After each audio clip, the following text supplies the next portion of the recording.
helping CEOs and business leaders discover the energy to perform exceptional brilliance and positively impact the lives of those around them. Be inspired by world leaders and next-level gurus. This is the Active CEO podcast, where the ordinary don't belong. And now your hosts, Craig Johns and Ben Gathercole.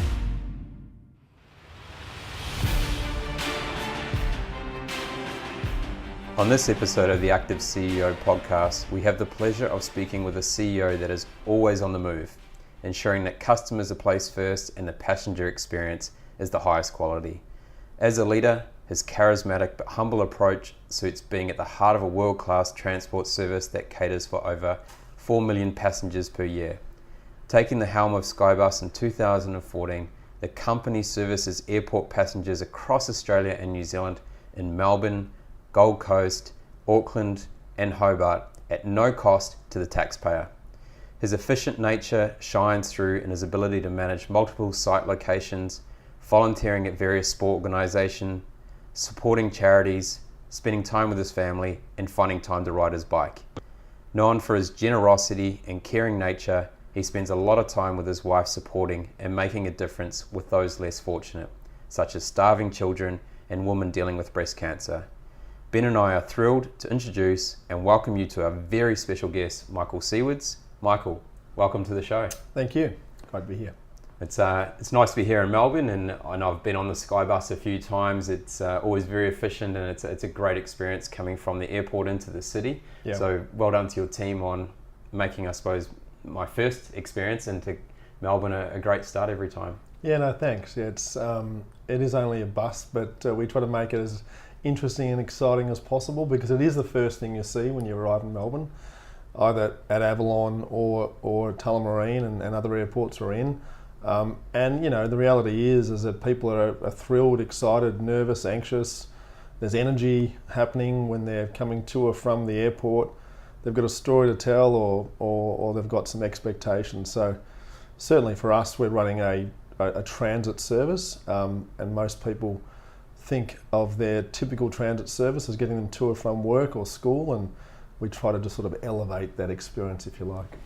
That's great. And so before we sort of elevate into the experience and delve into it a bit more, let's go back to a time when you were a child. Did you ever dream about sitting in the bus driver's seat and taking people for a ride? No, I don't think so. I think I've said to my kids many times, I had a lot of choices. I could have been a professional soccer player, an actor, or this or that, but I chose buses. Yeah, no, it's been a great journey, and certainly one of those probably atypical journeys where nothing has been really mapped out, but we're certainly just I've just tried to follow the things that interest me, excite me, and there's been some bumps along the way, but it's been a great experience, and we've ended up in a bus company, and certainly back as a kid. No, I could never ever imagine, if I had to speak to myself at the age of 15 or whatever, that you'd be involved in a bus company. So what were your plans at that point? You know, what did you dream of being when you were a young kid? Oh, as a kid, my number 1, 2 and 3 dreams was to play soccer and to be a professional soccer player. And I actually stupidly or naively got on a plane when I was 16 and went overseas to England and tried out for a team, Queen's Park Rangers. And as I've said to my kids, the only thing that stopped me from prospering with that dream was a lack of talent. And that was my great obstacle. Apart from that, I had a lot of energy and a lot of desire, but they worked out pretty quickly. I didn't have the talent, so I got back literally the day before VCE, it was called HSE back then. The day before that started, and I quickly realised those dreams had dissipated, and I better get on and make sure I got the best result I could, and get on to uni. Well, that pathway's been pretty good. Yeah, it has. Although, you know, it's my passion, and certainly, you know, I'm a mad crazy football fan, and all of that. But yeah, it was probably a really good thing to sort of exhaust that very quickly at that age, just before year 12, and work out that I better make sure I can get some other skills.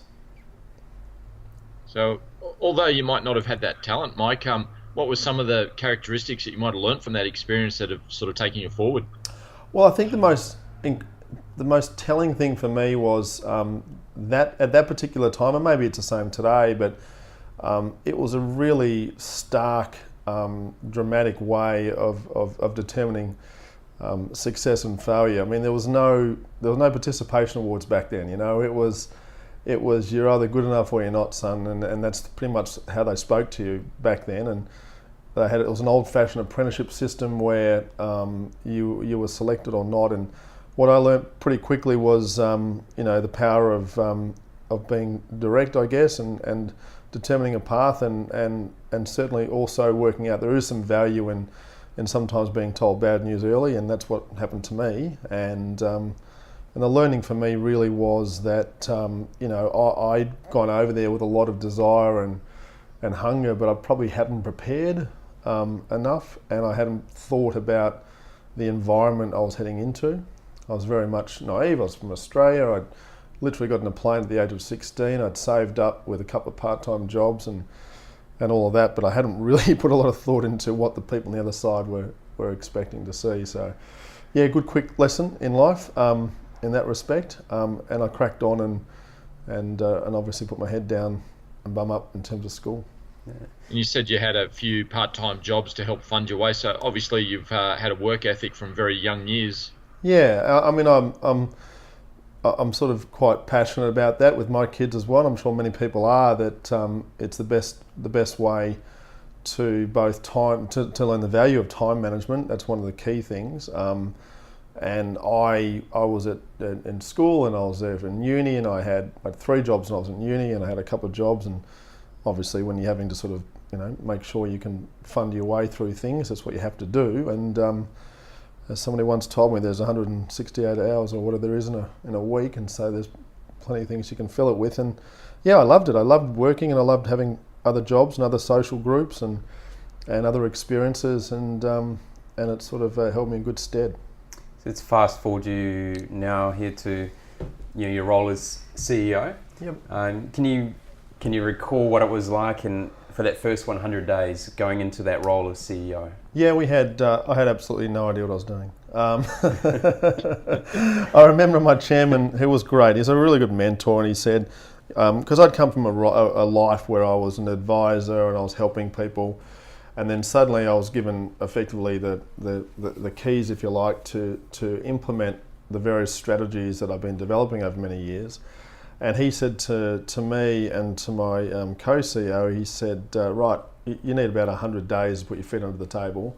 And I think he was a bit ambitious, because it probably took a bit longer than that for us. But certainly for me, made a lot of mistakes. And we went on a path of taking on a business that had been doing effectively the same thing for 36 years. And what we underestimated was the strength of the culture. And there were a lot of things we wanted to implement very quickly, and we probably, in hindsight, did them too quickly. That being said, a lot of the things we implemented then that was quite painful have held us in good stead today. But the first 100 days for us probably should have been a bit more of listening and learning, as opposed to trying to do things quickly. But anyway, the reality was that we were lucky enough to have a good core group of people who saw what we wanted to do, and saw the vision, and saw the energy we were bringing, and they're still there today. So you talk about a co-CEO. Could you explain that? Yeah, I've had a 20-odd year partnership with Adam in a previous business. It's a really unique relationship. Some people say that we're almost married because we speak to each other that often. It is ridiculous. It's a really interesting relationship where we are incredibly direct with each other. We reinforce and we challenge and we argue. And if you've ever sat in a meeting with myself and Adam, and in our previous life as advisors to our current life working as co-CEOs, you'd think we're actually in disagreement, but we're not. We're very, very strong on verbalising and challenging, and we have a saying called "park the ego at the door," and all ideas are good ideas, and that's how we've worked, and we're very dynamic the way we work. But it's also, for a new person walking in, it can be a bit confronting. And we're good friends outside of work as well. We're different. We're very different in many ways, but we both share ridiculously similar visions on things. It's good to have that diversity in, I suppose, your ways of thinking, but have that really clear vision. I actually really feel sorry for, not feel sorry, it's the wrong way of describing it, but I think it would be incredibly difficult to be a person coming into an organisation such as the SkyBus business, where a family ran it for 36 years, and somebody said, well, you're now the new CEO and you're taking over, and not have the person that I've had, which is Adam, to sit there and, sometimes you're doubting yourself, you need to talk to somebody else, you need to talk about your concerns and your worries, but also, celebrate the successes, and I'm so lucky I can do that. And obviously you have your partners in life you can do that with, but within a work context, I'm very, very sure that what we've achieved in the last 4 years would never have been achieved unless we still had each other to do that. Yeah. Okay. So the work of SkyBus has a far greater purpose than just commuting people from one destination to the next. It feels like you're proud to showcase and love the passenger's destination, and that you want to make sure that their first impressions are absolutely, truly amazing. Yeah, absolutely. And it's certainly we have an objective that every day we try our best to both communicate and practically demonstrate to our team members that the people on our bus are some people are going through perhaps the first time they've ever gotten a plane. Some people maybe the fifth time they've been this week. But whatever it is, there is some memory or experience, and from the smallest aspect of helping them with their luggage or asking them two key questions, where have you been or where are you going? And for us, it's sort of finding a way, I guess, of sharing the energy that people have, and sometimes it's negative energy because they're stressed or they're concerned, or the positive energy of excitement. And actually, from a worker's point of view or an employee point of view, it just means you're having a better day. Driving a bus is actually a really incredibly difficult job. I don't drive a bus, Adam does. I work at the curb and scan tickets, but I can see as I'm talking to the team members that you're going up and down a highway a lot. We're doing 400 to 500 trips a day, and it can be quite repetitive. And obviously, what we are trying to do is say to people that what you are doing is incredibly important. The safety of the passengers is obviously paramount, number one, and then number two, from our point of view, making sure that person has arrived or has come back from the airport in a better shape or as excited as they were when they got on the bus is really, really important. And certainly for us, before we started to expand SkyBus and before we left beyond the shores of Melbourne, I guess, we had a sense of understanding or belief that people like the business and they like the brand. We'd seen that by measuring our customer intercept surveys, and people come back and they're repeating their usage, but we never really tested ourselves. And as we then branched out into other ports such as Auckland, Hobart and Gold Coast, we've really seen in real fashion that brand equity, and people flying in from Melbourne saying, oh, SkyBus is here. And that has been, from a team point of view and a group point of view, one of the most heartening things. Having people in Melbourne say, I had a friend of mine who went to Gold Coast and they caught a SkyBus. They're the sort of stories we like to generate internally, and we also like sharing them and celebrating them. Yeah, that's amazing. Can I just go back on one point there that you were talking about, Michael? You said Adam drove the bus and yes, you were on the ticket side of it. So that's saying that the CEOs are getting involved on the coalface to really understand the business? Yeah, it's the only way. Certainly Adam drives the bus far more than I stand on the curb, but he does it a lot. It is incredible, and he will.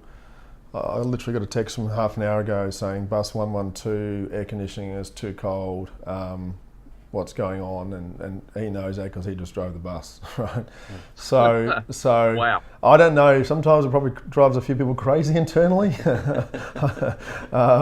but Is it a secret to your success, you think? I think there's a lot of different secrets. We have I think that the secret to our success is most definitely our people.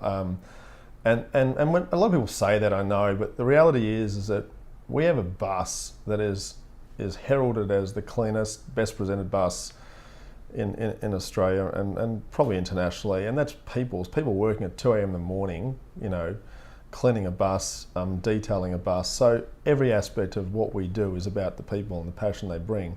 But certainly from my point of view, when you're at the curb and you're scanning a ticket, the first thing I get very quickly is the types of passengers and the feelings of passengers and the stress of passengers. So a lot of the time as you head into the airport, it's an anxious time. You think you're going to miss your plane sometimes, or the plane's running late or whatever. And you don't, people can tell you about that, but until you're at the curb and you've got 100 people staring at you saying, where is that bus? And you, first of all, the first thing you understand is, I understand is that the people who are doing that job every day, not just me turning up and, playing, doing the CEO thing, is that that's a really hard job. And they are having to manage the people at the curb, they're managing the expectations, and also the bus turning up and communicating. So suddenly you've got real empathy because you've done the role and you've seen it and you've worked in that environment. But then secondly, you're also taking the passenger side and you're understanding what the passenger's expectations are. So it's easy, it's free for me just to turn up on the curb and Adam to drive a bus, so why not do it? Yeah, so you talk about some of the stresses there that your bus drivers and your staff are going through, and you're also trying to manage your passengers' stress. So do you do quite a lot of training around that fact to ensure that the staff are able to handle those stresses, able to unload those stresses at the end of a day or a week or a month? Are you constantly assessing where their mental state's at? Yeah, I think it's a constant process because we're running a 24/7 service, and 12,000 trips a month, and you multiply all that out across our services, and we have a lot of different points of stress, so to speak. The most important thing our team members need to know is that somebody's there to help. Yeah. And a lot of the occasions they can be stranded because it could be at Qantas terminal at Melbourne, and it could be at 11 p.m. at night, and they're by themselves. And we've had some horrible incidents where bad things have happened, where people have been intoxicated or whatever else. The number one thing a team need to know is that we're there to support, and then support's real support. It's not just tokenism of sending an email or whatever. It's actually turning up at the curb and saying, right, how you going? Not feeling great? Right, I'll step in. And so what we've developed, and the operations team in particular have developed, is what we call an exec roster. And so when we know there are certain pinch points in our business, by that I mean that we know there's going to be a degree of stress because of an event or something that's happening in Melbourne or a certain time of year, we deploy our management level, we get them out of the depot, and we put a 2-week roster in and say, right, here's the slots. We want all of you people at the curb and for 4 hours minimum, sitting there in your red jackets and supporting the team. They need to see and know that you're available. So that's really important because it's almost, you're both anticipating the stress, but you're also looking to adequately help them be better prepared for that stress as well. And there's also real enjoyment that comes with that because literally as late as Saturday, one of our senior ops people was on the curb. We introduced a new roster. Suddenly he had 4 people telling him, because he was working there or on a Saturday, taking time out of his Saturday to work there. Suddenly on Monday morning, this morning, he's telling us what the problems were with the roster. Yeah. That you just don't get in large companies where you're relying on email and you're relying on people who have to send emails and letters. Mm. So can you tell us a bit about your expansion strategy? You've obviously gone from, when you were first here, it was based in Melbourne. You're now expanding out to Hobart and Gold Coast, Auckland, etc. Are we looking to see more cities in the future, or is this kind of the zone where you think you're going to work best at? Yeah, so just and taking back a step, in 2014, when we took on the management of the SkyBus business, we recognised that there were a few key areas that we both wanted to defensively protect and effectively embolden as a business, and there were a bunch of areas we wanted to grow and expand upon, so strategically. And the key platforms for that were to understand that the business was traditionally a Melbourne business, going to one airport, around about 98% of its revenue was from one source. Clearly, that presents risk, and whilst it's a good airport and a good business, there were things that we needed to do to redress that. So we looked to immediately embark upon understanding, first of all, what the market knew and felt about SkyBus. Was there a sense of brand equity? Was there passenger ownership of the brand? What were the things that we could introduce to improve the business fundamentally to then build upon that into other ports? Second thing we did was we went and consulted with the stakeholders, and those stakeholders for us were airlines, airports, governments, and we literally just got on a plane and spent a great degree of time flying around and meeting with airports and understanding what were their concerns and what were the things that were stopping their growth. And what we discovered, which probably sounds obvious, but what we discovered is that a lot of these airports, be it Australia and also internationally as well, their great limitation to growth is congestion. Yep. And congestion in the forecourt terminal, as they grow and they bring more airlines in, they have the same amount of space. They haven't grown their space proportionately, so they need to move more people faster out of that curb, obviously efficiently and safely, but mass transit and frequent transit were the key points to their success. Where rail was going to take a period of time to develop, and we identified that there was a bunch of airports where rail would be a good business case solution at a certain size, that we felt there was an opportunity for us to develop a highly frequent service that could release their congestion. And that's what we did. So we went from that one service at 98% in early 2015 to this year in 2018, that's just under 55% of our business. And we now have 15 services and 5 airports. And really what that's been about is not us turning up to an airport and saying, we're SkyBus, we want to develop a service. It was actually responding to their master plan, aligning ourselves with their master plan objectives, and effectively saying to them that your Auckland Airport, we know that the greater proportion of people come from Australia, as in internationally, and we know that those Australians know and have confidence in our brand, and we'd like to develop a business and a solution for you that helps you with the congestion. And that's how we've sort of developed that business model. We feel that there are quite a few other airports in Australasia at various sizes, and various sizes, can be anything from 500,000 packs a year to 25 million packs a year. And even some airports that have rail, where a highly frequent service from the curb that moves people very quickly out of there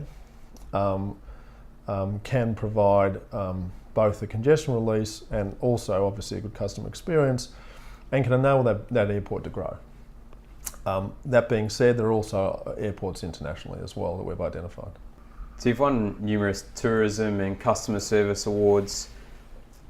Are these, congratulations on those wonderful achievements. Are these awards what drive people every day, or is there something else that emerges from your team that drives them? I certainly, the simple answer to that is no, the awards don't drive, the awards are an outcome. I think that everybody has a different reason why they're at work, and for us, we get a real buzz out of the fact that we have a team that shares and there's ups and downs. It is not all plain sailing. It's a challenging business for us because we have competitive pressures like everybody, and we're in airports, which by their definition are challenging environments. If anyone's been in an airport recently, and so that creates some challenges. I think the reasons why we as a team, largely love our job and what we do is that we get instant gratification out of what we do. And the product that we are delivering, or the service and solution, is instantly measured. Somebody gets off the bus and our team member says, "How was that trip?" And they could say, it was bloody terrible, or they could say, "Actually, it was great." It is not something that we have to wait for a period to understand. In the world of peer-to-peer online ratings, such as TripAdvisor and so forth, we also get measured. We made the decision to put TripAdvisor live on our website, good and bad reviews. And to the team, literally we have an email that comes out to every single member of our team every morning with every response we've received from customers the day before, good and bad, and it's shared amongst everybody. And we must respond to all those customers. And so there's this real sense of instant celebration, but also, Adam and I have been very strong and being very transparent about challenges as well. Our management philosophy is that we're going to be transparent about everything, about what we're trying to do and achieve. The negative of that sometimes is that they're going to see and feel the things that are affecting us as a management team, but they're also going to celebrate the things where we win. And I think that largely, in a growth story such as SkyBus, largely people who are jumping on board, pardon the pun, get to feel they're part of that journey. And in a very small way, when I'm working in Melbourne and I know that I could go on holidays in the Gold Coast and go on holidays to Hobart, I can say to my friends, I work for that company, and look at they're there and whatever else. And so they're the things that sort of give us satisfaction. Real nice shared responsibility of the successes, but also, what we have to improve in certain areas on a day-to-day basis. Yeah, and we see that. So we have we've developed technology where, from a ticketing point of view, I know, an hour ago how many people got on the bus in Melbourne and Avalon and wherever else. And so we do a year-on-year comparison on an hourly basis as well. So we know that on Sunday, yesterday, the day before, compared to the Sunday last year, that we improved or didn't improve. And suddenly there's this discussion internally as to why. Why did we have a bad day? And there are a whole bunch of macro reasons which can affect that, but there are a whole bunch of reasons that we're in control of too. So that's a really interesting phenomenon, because as a business, we can sort of influence some of those factors, and we can quickly get a result and deliver an outcome. So by the sounds of that, Mike, you're investing in technology or infrastructure to enable you to read those situations quickly. Yeah, we are. We have to. When we're in a world where one of our competitors is one of the most disruptive technologies in the history, which is obviously rideshare, and that's bringing some really good solutions to passengers in terms of convenience and technology, right? So. If we're going to be an old-fashioned bus company that says we're a timetabled service and you've got to turn up at this time and wait for us, then we're out of business. So we very quickly, this is probably prior to rideshare turning up, said, well, we actually don't want a timetable. we want to have a business that's turn up and go. That when rideshare turns up with some really good technology, with great maps and great planning, our counterpoint to that is we don't need that, because the bus is just there, and we're going to bring the frequency down that low. And Melbourne's a great example of that, where we need to have a really important value proposition that says that technology is important. We're investing in technology, and we're making sure that you can interact with us on those platforms. But actually, one of the problems that we are really trying to solve is just to get you out of that airport, and we're there. So certainly investment technology has been really important. We've developed our own ticketing platform. We've developed our own e-kiosks as well. And so those things are very important to us, because fundamentally what I want to do and need to do is to get our ticket in somebody's phone before they got off the plane. And if I can do that, then I'm clearly both increasing my competitive advantage, but also sort of installing some behavioural change as well. So those partnerships are becoming extremely important in the growth and development of both businesses and, importantly, the community. What value does SkyBus see in the partnerships that have been developed, and can you share one of your major success stories so far? Yeah, I think it's probably the most important thing. We took on a business that, and I'm not in any way being derogatory, but the business culturally saw no value in partnerships because it saw it as giving away margin effectively. Partnerships are fundamental to us because there are a lot of different organisations and businesses that we feel that we can both assist and they can assist us, and we just see aligned value. And every conversation that we start, and some of those conversations don't always end up successful because there's a disagreement, but every conversation we start with everybody, be it government, airports or airlines or charities or businesses, is alignment. And alignment has to be real alignment. It's not just about, we're all going to sell more products together. There needs to be some alignment in terms of principles, values, and all of those things. So for us, probably two different examples of partnerships that have worked really, really well. One would be, from a commercial point of view, we were the first transit business in Australia to introduce free Wi-Fi, which is a bit of a sad statement because I got free Wi-Fi in a taxi in Auckland before I took on SkyBus. So there's plenty of Wi-Fi out there in the world, but there was none on buses here, and we really struggled to find somebody to provide Wi-Fi on a bus, and which was just bizarre to me because the technology is actually quite simple.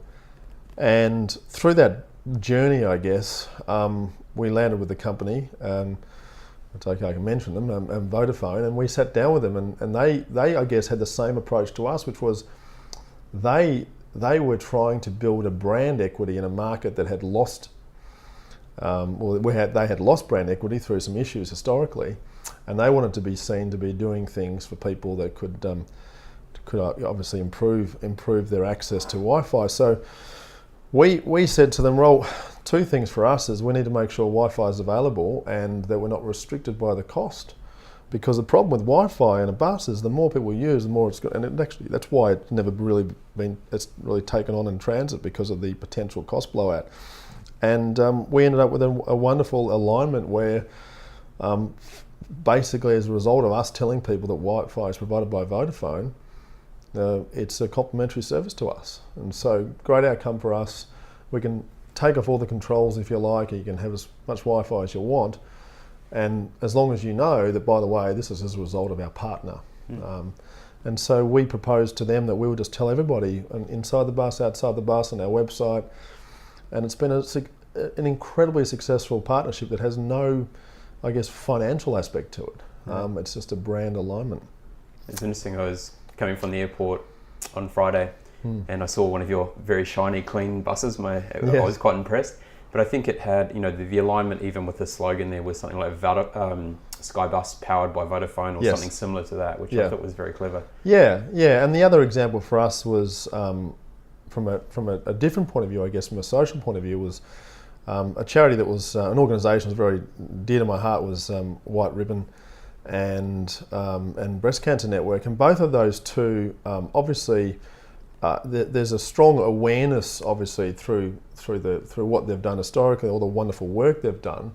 But we felt that there was an opportunity for us to use our high-profile asset, be it a double-decker, going up and down the freeway 400 times a day or whatever, and wrapping that and actually, I guess, challenging people's perception of what these organisations did and why they did it, and using that asset and vehicle as a way to engage with their brand, but probably as or more importantly, getting our team members too. So White Ribbon, as an example, we had a large proportion of our workforce who actually didn't know what it stood for, had no idea.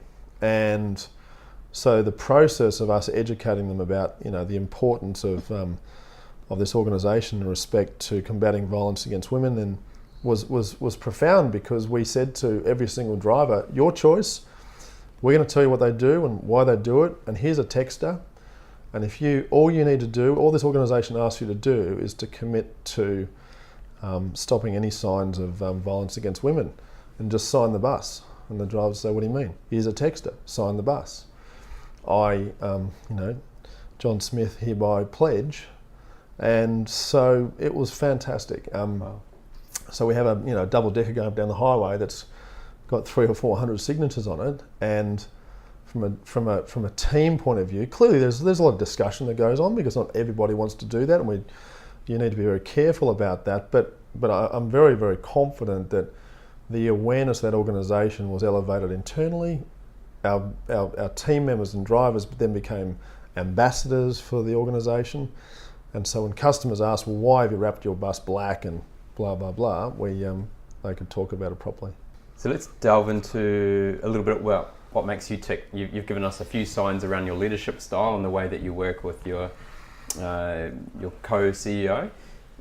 What else would define the way you lead?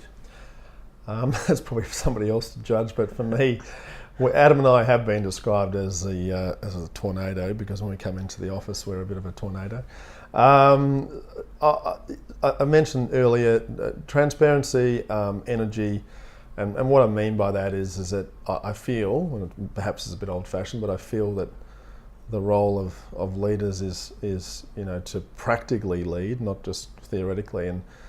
And for me, that's in a business that's in a growth path, as we are. That's about energy and purpose, and we feel that when you start on this journey of growth, one of the mistakes, as I touched on earlier, that we made is that we just assumed that everybody would see the benefits of growth. The reality is that for a lot of people, I just want to go to work and get paid and go home. And you're actually causing complexity, Michael, to my life by growing, because I've suddenly got more jobs to do and more routes to run, and I've got to go to Avalon now. I only used to go to Melbourne Airport, and what's this thing in Auckland?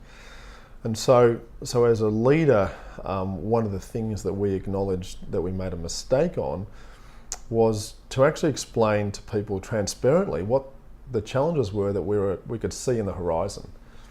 There are always headwinds in every business. We want to tell you what they are, and we want to tell you what our plan is. We shared our strat plan with our team, and this is, we went from 140 staff to 600, and so disseminating that through the group was challenging. But as a leader, in every aspect, be it you're at the depot, at the curb, Adam's on the bus, or in head office, every single day you're talking to people about why we're doing things, why we're growing. Yes, let's celebrate the fact that we're in Gold Coast, but this is why we're in the Gold Coast. And this is why we're expanding. That story I said before, from 98% reliance on one airport to we want to be under 50 within a year. The reason we're doing that is there will be a rail built one day. And let's take a position on rail that says, well, we don't think there should be a binary conversation about SkyBus or rail. It should be SkyBus and rail will solve the future problems of Melbourne Airport. And so all of those things, as a leader, for me, as co-CEO, are about bringing a very clear, distinct vision, but also every day having to bring that energy to the table, because in a growth story in particular, people do get a little bit fatigued. And so, I guess it's our responsibility to make sure that we continue to bring that energy. Yeah. Michael, you talk about bringing that energy to the table every day. What do you do to bring your A game into work and lead and energise and actively be part of your organisation? How do you do it?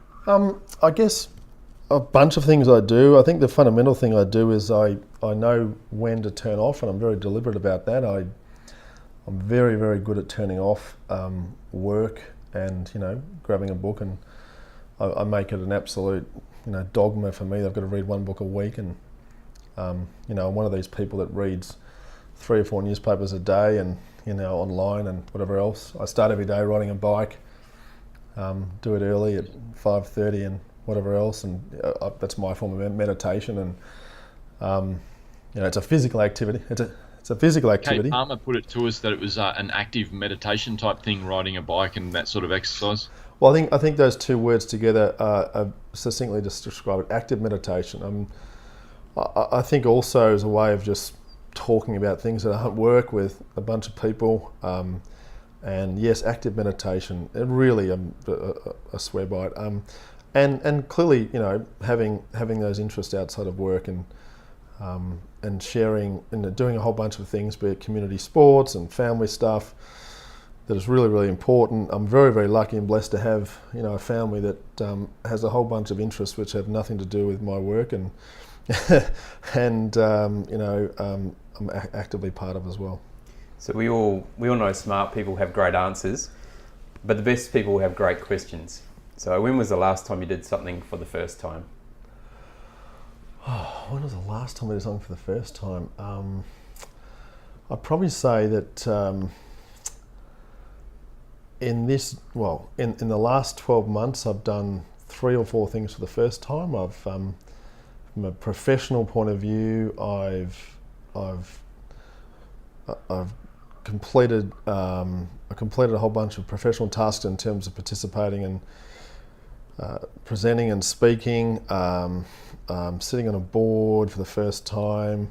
That's from a professional point of view. From a personal point of view, you got me there.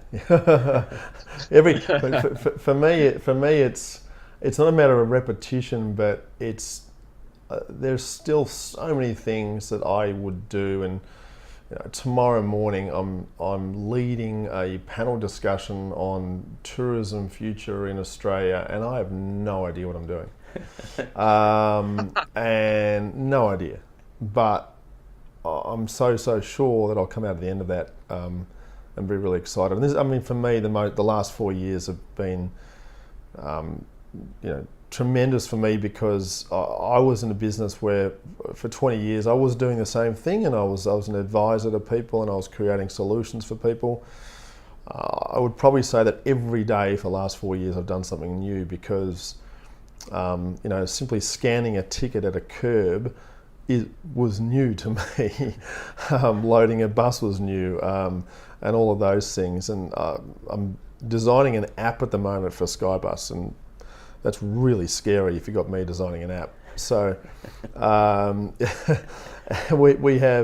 have the New Zealand government wanting us to design a solution for one of their growing suburbs, and they've asked me to author a document for them. I have no idea what I'm going to write. So yeah, I'm very big. Adam and I are very, very big on just say yes and work out how to do it later, and that's pretty much what we've been doing for a while. I love it. So what is the place you've enjoyed exploring the most? How did you explore it, and why does it resonate with you? As in the physical place or geography? Yes. Well, I think what's been really illuminating for me is New Zealand as a geographical country, because I'd always assumed it was so similar to Australia. And it's not. Certainly not. Even the accent's a little different. No, but in every way it's not. I went into New Zealand thinking I do not want to in any way come across as the Australian here, but we're running a bus in Melbourne. We've been doing it for 40 years. How hard can this be? This is a smaller airport, and yeah, it's been really interesting. I've just loved it, because both just from a regulation point of view, the government, the council, and whatever else. But putting all that aside, I found it really challenging to apply the learnings from Australia, and having to pivot and mould so often in New Zealand. It's just such an incredibly dynamic market, because if you think about it, it's everything that it happens in New Zealand is really done for the rest of the world, because their domestic market is so small. And what they're so good at is developing solutions that are applied internationally. And so all of our IT, our app design, all of these people, they've all come from New Zealand. And I've met them all as a result of this journey, that if you asked me 4 years ago, who's going to design your app, it's not going to be a person in Auckland, but I've learnt and met wonderful people. I love the place. I love it. And this has been what's been great about the SkyBus journey, because places like that have then led me to Hobart. If I had a choice, I'd probably go live in Hobart tomorrow after spending the last 6 months there building a service. Oh, wow. And just love the fact that they've really embraced someone coming there and wanting to find a way to improve the tourism experience. Every aspect of every person we've dealt with there has been wonderful and welcoming. And again, I had a very real ignorant perception of Hobart. It's an incredibly dynamic place that's growing ridiculously, and is looking to have as many people bringing world-class solutions to it as possible.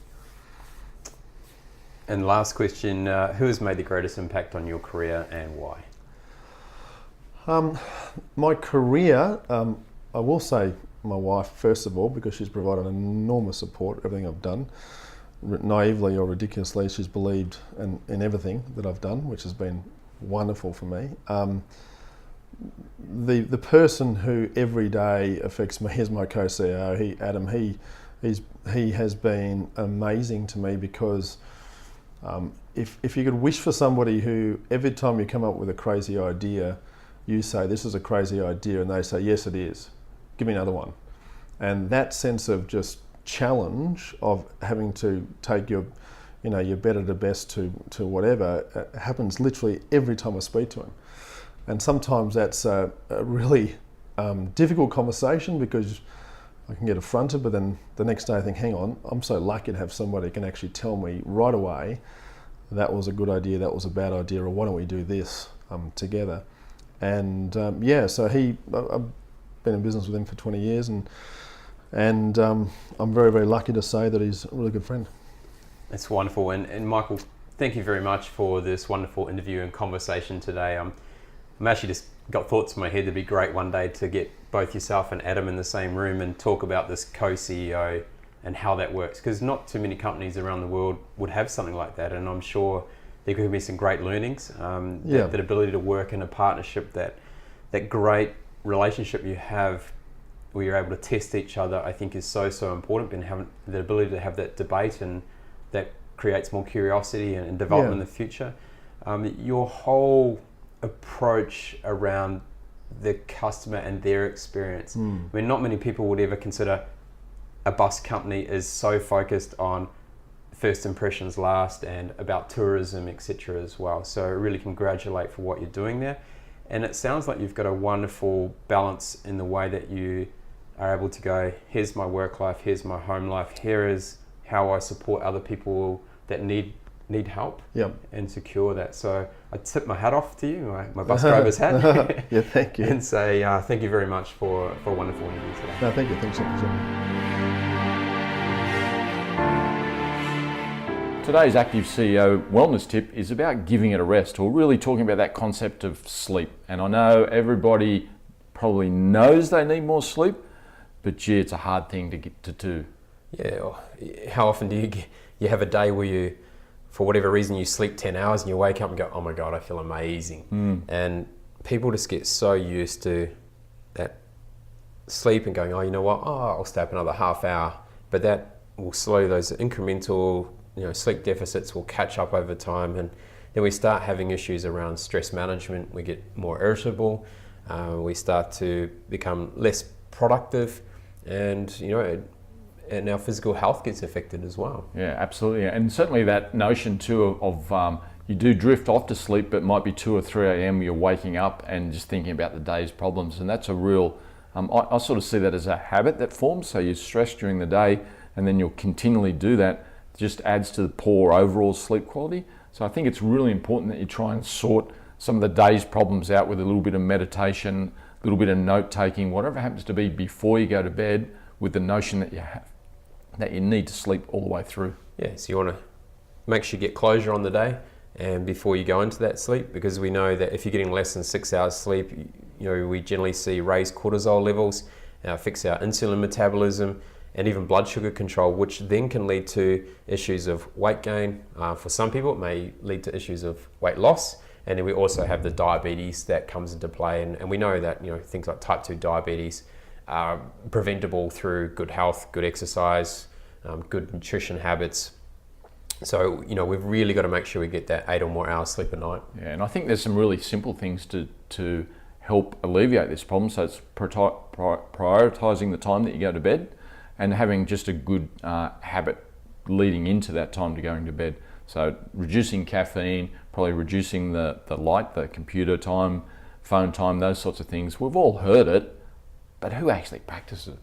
That's what you want to do. Yeah, extremely important. You know, we want to make sure that when we wake up the next day, we've got the mood, we're performing well, we've got the energy levels that we need to have great conversations with our colleagues, and make sure that as a leader that we're delivering a high performing environment. And if we're tired, if we're struggling, then that's going to flow through the rest of the organisation. Absolutely. And I know on our Active CEO podcast, we always ask people what do they do to bring their A game to work each day. And I certainly know for me, if it's disrupted or short sleep or out of my normal sleep patterns, it's really difficult to bring my best to the office. And so it's really infecting then. So that's one of my tips. Make sure that sleep is sorted out. Yeah, you got that sleep, and you got the number one focus you can for each day and for the people that you're with, so that whatever you're dealing with, whether it be a project or a relationship, can really thrive. Oh Ben, you know, it's not often we get to sit on a bus and be taken on a ride, and it was a fantastic discussion today and great chat with Michael Sewards from SkyBus. Yeah, absolutely. And, you know, Michael said during the interview that he'd been told numerous times that buses weren't that exciting, but talking to him and learning about the industry and some of his leadership styles, certainly I was excited. I'll be happily riding a SkyBus next time. Yeah, I always enjoy that trip from the airport in Melbourne through to the city, and they do a great job. Their customer service is top notch, and they really think about those little extra things that make your first experience of going into a city really enjoyable. Yeah, and how about that notion that both himself and Adam, who's his co-CEO, which we'll speak about in a sec, actually get out there at the coalface. So Michael was clipping the tickets, so to speak, and Adam was actually driving the bus still to today. You know, Adam sent him a text yesterday when we spoke to him and was talking about, you know, the air conditioning on bus 112 or something was too cold. Let's get it fixed up. Yeah, and that's really crucial. I think you've got to understand what's happening at the coalface. And too often as leaders, you know, we sit back, we're talking strategy, we're talking about high-level governance, we're talking about managing people, but if we don't understand what their real pain points are, if we don't feel it, if we don't get a chance to get down there, get our hands dirty, so to speak, and get involved, how can we really create solutions or make decisions to help that environment be a lot better so that our consumers can really enjoy the experience? Well, it's hard to have empathy with your customer if you're not sort of living the journey too. So these guys clearly do that. It's an amazing story for them. Yeah, and look, having a co-CEO, I mean, that's very rare, and hopefully we get a chance in the future to go back and interview both Michael and Adam together and really delve into what it's like to have co-CEOs. How do you delineate the responsibilities and who makes the final decisions on certain areas of the organisation? And it sounds like, you know, Michael has a little bit better understanding of how the things go from a ticketing point of view and the experience before they get on the bus, whereas Adam is a driver, so he gets to, you know, he's sitting in the captain's seat, he gets to feel, hear, see what's going on, and you know, really just an amazing setup. Yeah, it was great also to just thinking with the discussion with Michael about how he reads a book a week. So he's obviously a busy man, but just still makes that time for himself to not only learn, but also just shut down the mind, so to speak. Yeah, he was very clear on that. You know, I have the ability to go from one activity to the next and be able to switch off from work and go, you know, this is my other life, and I need to make sure that both physically and mentally I'm ready to go each day so I can perform for my team in what is a highly stressful environment.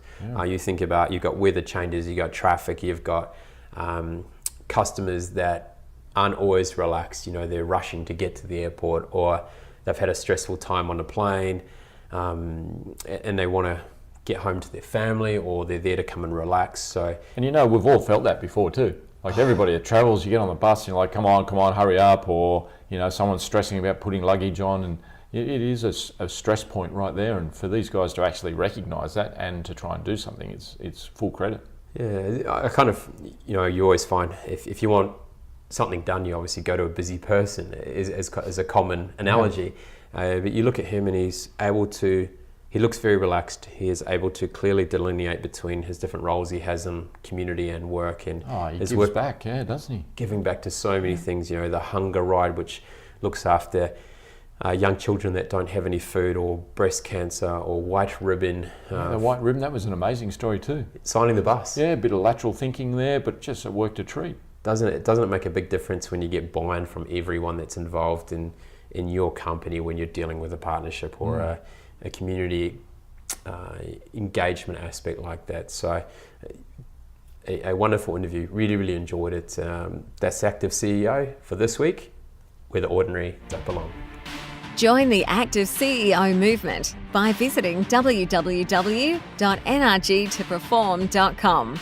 That's NRG2perform.com.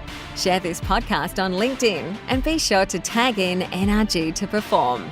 Leave a review on iTunes. Drop us a line with your feedback and questions, and connect with us on the NRG to Perform Facebook and Instagram pages. Be sure to check out the next Active CEO podcast, where the ordinary don't belong.